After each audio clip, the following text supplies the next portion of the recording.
Emosyonal nga nangayo og pasaylo katong lalaki nga gipasangin lang namunal og 2x2 nga kahoy sa usa ka iro sa Mandawi City nga mao'y hinungdan sa kamatayon niini. Ang detalye sa report ni Nico Sereno.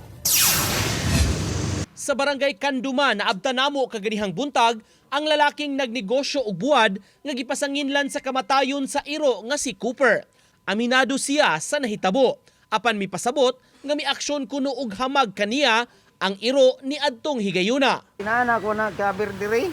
O nang yan napanghagan. Muna imong protection sa Oh, kabir. Yan, atas ko rin. Kaya may kahoy. Kuha ko. Nya, das magman siya. Akong bunalan. Mas magmangyapan nung bunal-bunalan. Wag siya maawa, sir. Dugang pa niya, wa gyud siya'y kalagot sa iro, apan nagtuo lang gyud nga kini irong buang.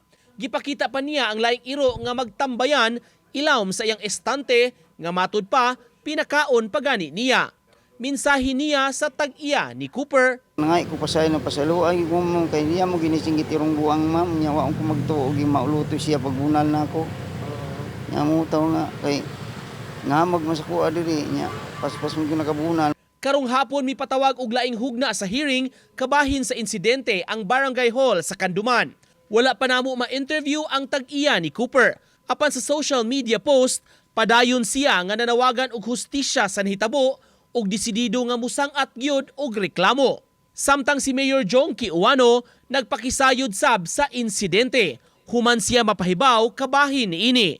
Pinanggap ni nato atong mga pesmoram sini atong mga igsuon ato atong mining pamilya. Tas-on lang yun nato atong pasensya. Anyway, naman tayo matawag natong vet sa city, pwede nato makuha. Pero sabto na sad nato kay di abot diha sa atong vet ang atong dog pound. Mawa naman sad. Di ba dili pa na di abot imo ra nang mag-standby ra na siya diha. Pero ato gining gi-improve, gi-upgrade ang atong mga equipment diri. Uban ni Marlon Melgazo, Nico Sereno, Balitang Bisdak.